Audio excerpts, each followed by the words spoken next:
ಹುಬ್ಬಳ್ಳಿ, ಧಾರವಾಡ, ಅವಳಿ ನಗರದಲ್ಲಿ ಗಾಂಜಾ ಮಾರಾಟ ನಡೀತಿದೆಯಾ ಎನ್ನುವ ಪ್ರಶ್ನೆ ಇದೀಗ ನಾಗರಿಕರಲ್ಲಿ ಮೂಡಿದೆ. ನಿನ್ನೆಯಷ್ಟೇ ಗಾಂಜಾ ಮಾರಾಟ ಮಾಡ್ತಿದ್ದಾನೆ ಎನ್ನುವ ಆರೋಪ ಬಂದಿದ್ದ ಯುವಕ ಪೊಲೀಸರು ದುಡ್ಡಿಗಾಗಿ ಕಿರುಕುಳ ಕೊಟ್ಟಿದ್ದಾರೆ ಎಂದು ಮರ್ಯಾದೆಗೆ ಅಂಜಿ ಆತ್ಮಹತ್ಯೆ ಮಾಡಿಕೊಂಡಿದ್ದ. ಇನ್ನು ಈ ಪ್ರಕರಣಕ್ಕೆ ಸಂಬಂಧಿಸಿದಂತೆ ಧಾರವಾಡದಲ್ಲಿ ಪೊಲೀಸರ ವಿರುದ್ಧ ಆಕ್ರೋಶ ಹೊರಬಿದ್ದಿದ್ದು ಮೂವರನ್ನ ಅಮಾನತುಗೊಳಿಸಲಾಗಿದೆ.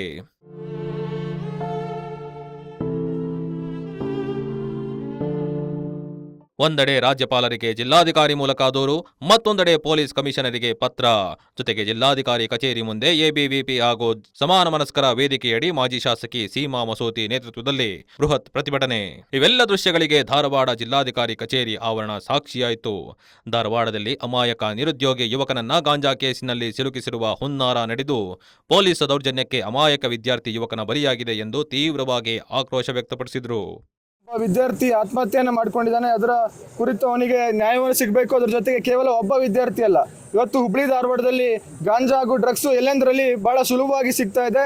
ಪೊಲೀಸ್ ಇಲಾಖೆ ಹುಬ್ಳಿ ಧಾರವಾಡದಲ್ಲಿ ಸಂಪೂರ್ಣವಾಗಿ ವಿಫಲವಾಗಿದೆ. ಇವತ್ತು ಕಾಲೇಜ್ ಕ್ಯಾಂಪಸ್ಗಳಲ್ಲಿ ಮತೀಯ ಚಟುವಟಿಕೆಗಳು ಹೆಚ್ಚಾಗಿದೆ. ಅದರ ಜೊತೆಗೆ ಡ್ರಗ್ಸ್ ಹಾಗೂ ಗಾಂಜಾದ ಹಾವಳಿ ಹುಬ್ಳಿ ಧಾರವಾಡದಲ್ಲಿ ಬಹಳಷ್ಟು ಕಡೆ ನಡೀತಾ ಇದೆ. ವಿದ್ಯಾರ್ಥಿಗಳನ್ನ ಕೆಲವೊಂದಿಷ್ಟು ಯಾರು ಆ ಕಾರ್ಯಗಳಲ್ಲಿ ತೊಡಗಿದ್ದಾರೆ ಅವರ ವಿರುದ್ಧ ಸೂಕ್ತವಾದ ಕ್ರಮವನ್ನು ತೆಗೆದುಕೊಳ್ಬೇಕು.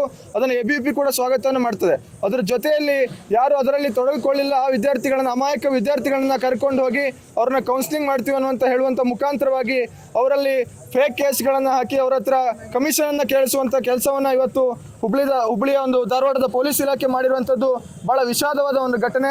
ಅವರ ಹತ್ರ ಕಮಿಷನ್ ತೆಗೆದುಕೊಂಡಿರುವಂಥ ಸ್ಕ್ರೀನ್ಶಾಟ್ ಇರ್ಬೋದು ಎಲ್ಲ ಕೂಡ ವಿದ್ಯಾರ್ಥಿಗಳು ಮಾಧ್ಯಮಗಳಿಗೂ ಕೂಡ ನೀಡಿದ್ದಾರೆ.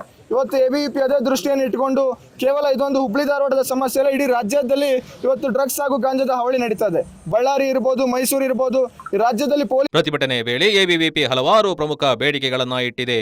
ಇದರಲ್ಲಿ ಪ್ರಮುಖವಾಗಿ ಗಾಂಜಾ ಸೇವನೆ ಪ್ರಕರಣದಲ್ಲಿ ಸ್ಥಳದಲ್ಲೇ ವೈಜ್ಞಾನಿಕ ಪರೀಕ್ಷೆ ನಡೆಸಬೇಕು. ಸಾಬೀತಾದ ವ್ಯಕ್ತಿಗಳ ಮೇಲೆ ಮಾತ್ರ ಕಾನೂನು ಕ್ರಮ ಕೈಗೊಳ್ಳಬೇಕು ಹೊರತು ವಿನಾಕಾರಣ ಸಂಶಯದ ಮೇಲೆ ಅಮಾಯಕರನ್ನ ಹಿಂಸಿಸಬಾರದು. ಈ ಘಟನೆಗೆ ಕಾರಣರಾದ ಪೊಲೀಸ್ ಅಧಿಕಾರಿಗಳನ್ನ ಮತ್ತು ಸಿಬ್ಬಂದಿಗಳನ್ನ ತಕ್ಷಣವೇ ಸೇವೆಯಿಂದ ಅಮಾನತುಗೊಳಿಸಿ ಅವರ ವಿರುದ್ಧ ಕ್ರಿಮಿನಲ್ ಮೊಕದ್ದಮೆ ಹೂಡಬೇಕು.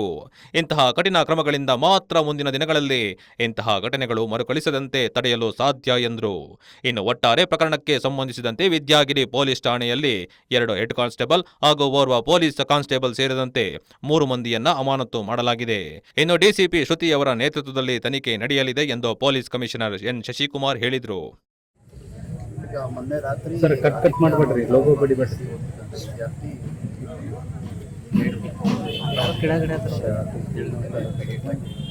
ಅಧಿಕಾರಿಗಳು ಸ್ಥಳಕ್ಕೆ ಬಂದಿದ್ದರು. ಅವರ ಪೋಷಕರು ಒಂದು UDR ಅನ್ನು ಕಂಪ್ಲೇಂಟ್ ಅನ್ನು ಕೊಟ್ಟಿದ್ದಾರೆ. ಆ ಪ್ರಕಾರ UDR ಅನ್ನು ರಿಜಿಸ್ಟರ್ ಮಾಡಿದ್ದಾರೆ. ಅದಾದಮೇಲೆ ಪೋಷಕರು ಕೆಲ ಮಾಧ್ಯಮಗಳಲ್ಲಿ ಈ ರೀತಿ ನಮ್ಮ ಮಗಳು ಡ್ರಗ್ ಟೆಸ್ಟ್ ಮಾಡಿದ್ರು, ನೆಗೆಟಿವ್ ಬಂದು 2014 ಆರೋಪಿಸಿದ ಮೇಲೆ ಆ ಒಂದು ಪಾರದರ್ಶಕ ಕ್ರಿಯೆ ಸಾರ್ವಜನಿಕರಲ್ಲಿ ತಪ್ಪು ಅಭಿಪ್ರಾಯ ಮೂಡೋ ರೀತಿಯ ಆರೋಪಗಳು ಕಂಡುಬಂದಿದೆ. 3 ಜನ ಸಿಬ್ಬಂದಿಗಳು ಈಗಾಗಲೇ ನಾನು ಅಮಾನತು ಮಾಡಿದ್ದೇನೆ. ನಿನ್ನೆ ನಮ್ಮ ಸ್ಥಳೀಯ ಅಧಿಕಾರಿಗಳಿಂದ ವರದಿಯನ್ನು ಪಡ್ಕೊಂಡು ಅದ್ರ ಜೊತೆಗೆ ಇದರ ಸಂಪೂರ್ಣ ವಿಚಾರಣೆಯನ್ನು ನಮ್ಮ DCP ಲಾಂಡ್ ಶ್ರುತಿ ಅವರು ಮಾಡ್ತಾ ಇದ್ದಾರೆ. ಅದ್ರ ಜೊತೆಗೆ ಇದರಲ್ಲಿ ಅಕಸ್ಮಾತ್ ಹಣ ಕೇಳಿದರೆ ಯಾವ ರೀತಿ ಕೇಳಿದ್ರು, ಯಾರು ಕೇಳಿದ್ರು, ಅದು ಕೆಲವರು ಹಣ ಕೊಟ್ಟಿದ್ರು ಅಂತಲೂ ಕೂಡ ಹೇಳ್ತಾ ಇದ್ದಾರೆ. ಅದೆಲ್ಲವನ್ನು ಒಂದು ಸಮಗ್ರ ಪೂರ್ವಭಾವಿ ವಿಚಾರಣೆಯನ್ನು ನಮ್ಮ DCP ಅವರು ಮಾಡ್ತಾರೆ. ಅದರ ಮೇಲೆ ಇನ್ನೂ ಯಾವುದಾದ್ರೂ ಹೆಚ್ಚುವರಿ ಲೋಪಗಳು ಕಂಡು ಬಂದರೆ ಅವ್ರಿಗೇನಾದರೂ ಪಾತ್ರ. ಮೃತ ಯುವಕನ ಕುಟುಂಬವು ತೀವ್ರ ಆರ್ಥಿಕ ಮತ್ತು ಮಾನಸಿಕ ಸಂಕಷ್ಟದಲ್ಲಿದೆ. ಅವರ ಕುಟುಂಬಕ್ಕೆ ಸರ್ಕಾರವು ಸೂಕ್ತ ಪರಿಹಾರ ನೀಡಬೇಕೆಂದು ಅವರ ಜೀವನಕ್ಕೆ ಭರವಸೆಯನ್ನ ಒದಗಿಸಬೇಕು. ಮೃತ ಯುವಕನ ಕುಟುಂಬಕ್ಕೆ ಸೂಕ್ತ ಪರಿಹಾರ ನೀಡಲು ಇದೇ ಸಂದರ್ಭದಲ್ಲಿ ಪ್ರತಿಭಟನಾಕಾರರು ಒತ್ತಾಯವನ್ನ ಮಾಡಿದ್ರು. ಇನ್ನು ಈ ಗಾಂಜಾ ಮಾರಾಟದಂತಹ ಗೊಂದಲಗಳಿಗೆ ಖಡಕ್ ಟಿಪ್ ಟಾಪ್ ಎಂದೇ ಹೆಸರಾಗಿರುವಂತಹ ಪೊಲೀಸ್ ಕಮಿಷನರ್ ಯಾವ ರೀತಿ ಬ್ರೇಕ್ ಹಾಕ್ತಾರೆ ಅನ್ನೋದನ್ನ ಕಾದು ನೋಡಬೇಕಾಗಿದೆ. ದೇಶಕ್ಕಾಗಿ ಬಾಳದ ಬದುಕು ನ್ಯಾಯ ಬೇಕು.